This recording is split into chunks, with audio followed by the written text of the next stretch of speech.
Hey, welcome back to the program. If you're just tuning in, this is Real Estate Chalk Talk. We're broadcasting from the Rat Shack Barbecue Studio here in Eagan, Minnesota. I'm Keith Hittner Sr. in the studio with Keith Hittner Jr. and Kelvin Kaemingk, the Money Man. 651-231-2500 is Kelvin's phone number if you want to get the best rates around. 651-231-2500. We'll hear from Kelvin in the upcoming segment about what's going on in the mortgage market. But this segment, we have Chris Andryski in the studio. We're going to talk a little bit about the Trump tax plan. Should I call it the Trump tax plan?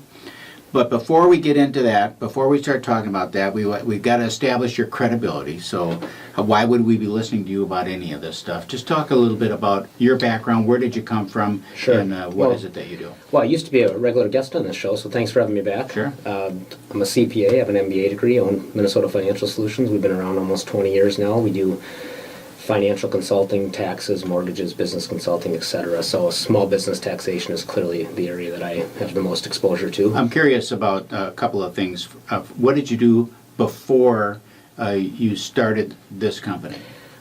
Well, I was in the Army for 3 years. So I was stationed at the DMZ in Korea as an infantryman, then Fort Benning, Georgia, and then I got my undergrad from St. Thomas and got my MBA from St. Thomas. And then you came out and just immediately started this? No, I worked at McGladdery in Poland for Okay. a couple of years, then Copeland Buell, which is a regional firm in Wayzata. And then when I went back to grad school, I started the company, and I was going to get a real job when I got my MBA, and still looking to figure out what I want to do when I grow up. So I'm in my mid-40s. I'm curious, when you came out of college then and you got your MBA, what was it that made you want to start your own company rather than going back Well, to work? I had already been doing it part-time for a couple of years, just kind of moonlighting. Okay. And I got my MBA right after 9/11.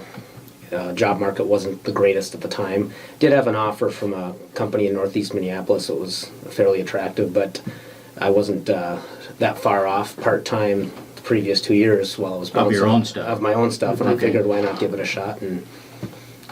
What's the biggest here we are. challenge that you face from starting it to Well, now? I think when we've grown it to 2 locations, and there's 8 of us on the team, but I still think you're never really. I mean, you guys know. Are you really ever secure? No. You're never comfortable, and I think that's what keeps us going. Security, though, I think is a little bit of a naive term for even those working in corporate America, because Especially now. nothing is secure secure. anymore. Yeah, there's nothing. The only thing secure is your own talents and your own confidence and ambitions and work ethic, and I think there is no such thing as security. Yeah. Where does your client base come from? How does it generate? Well, now it's all word of mouth. I mean, we have a few bathroom ads that are more about. Ego ads? Yeah, for sure. Occasionally I'll Bathroom ads, but only at the restaurants that you go to? Well, occasionally I'll get the 1 a.m. text from someone, quit looking at me while I'm peeing, that kind of thing.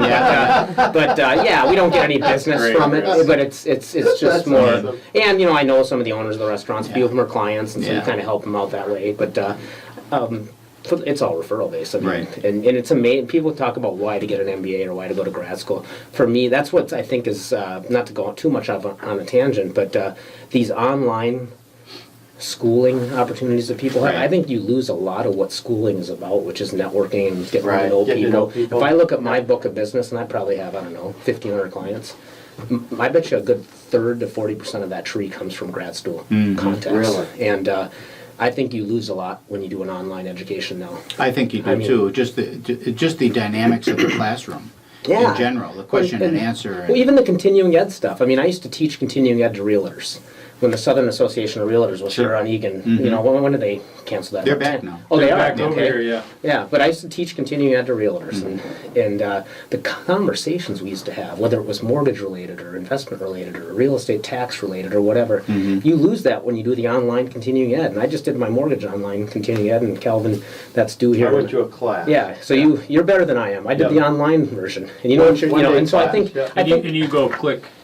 Well, let's come on now. Click. We get something out of it, but yeah, you're right. Pretty much. I think as a CPA, I need 40 hours a year. Yeah. I think they should reduce that to 20 and require it to be in classroom, so you're talking to other CPAs about That's a good idea. the conversations that are and the issues and the ethics, and I think you can get more out of those conversations than That's you can. even in our continuing ed for the mortgage side, we have one that we do for the company, And I don't even like going to that one. I like to go to the one that's just general. So you get to know other companies, you get to know other people, you hear different points of view. Different problems people are having. Yeah. No, and that's why Kelvin and I Yeah. have great conversations all the time to talk about what's going on in Yeah. both of our companies and that kind of thing. And you learn a lot through that interaction. And so to kind of put closure to that subject, yeah, I mean, getting a master's degree is about the network. It's about the conversations and Well, let's move on to the relationships. tax plan, because I'm curious about what your take is on it as it relates to a small businessman who's got Sure. an LLC and And one thing you passive didn't income. mention, Keith, is just Chris is heavily involved in the Republican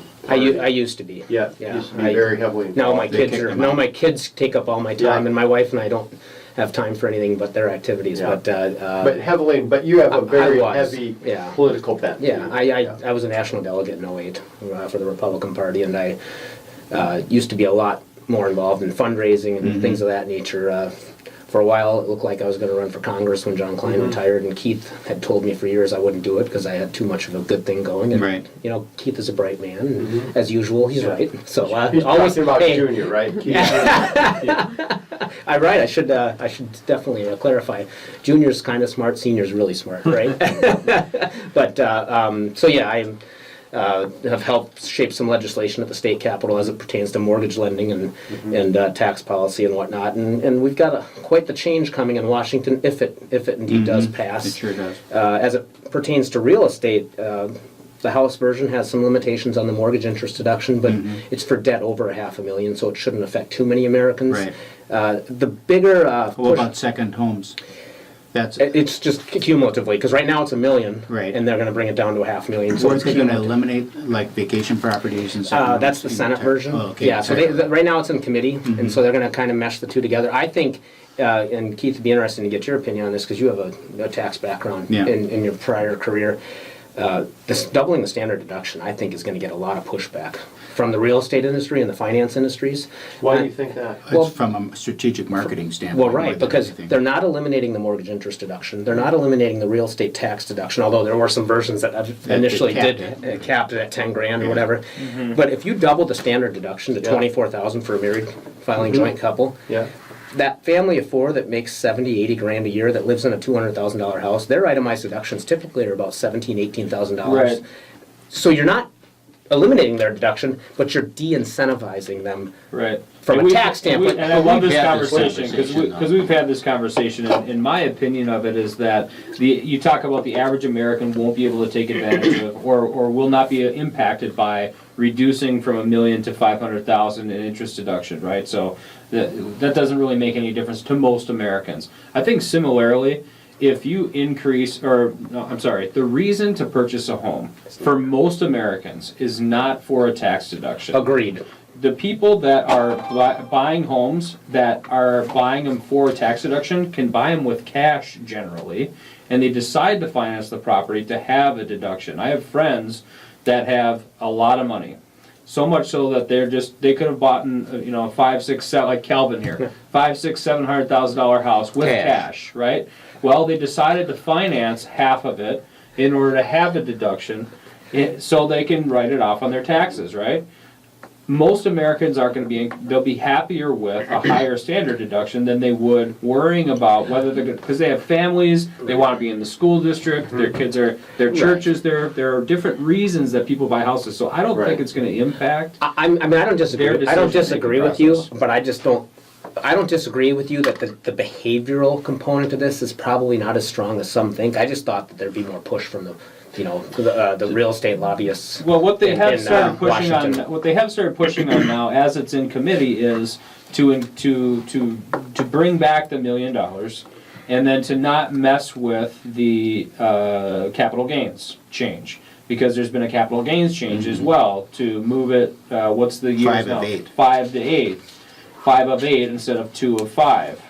And Explain that a little bit, because So most people capital don't know gains- what Yeah, that section means. 121 of the tax code says if you've lived there 2 out of the last 5 years, and they don't have to be consecutive, you can sell your house at a gain of up to $250,000 if you're single, $500,000 if you're married. and not pay tax. And not pay on that taxes. thing. And I want to clarify, because this came up a lot when I was teaching continuing ed. It comes up a lot with my clients.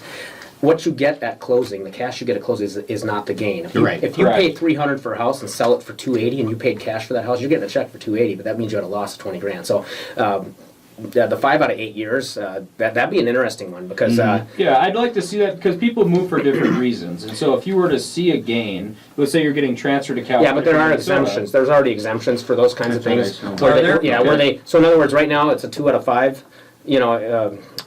Right. Proposition. Yeah. Let's say after a year you have to move.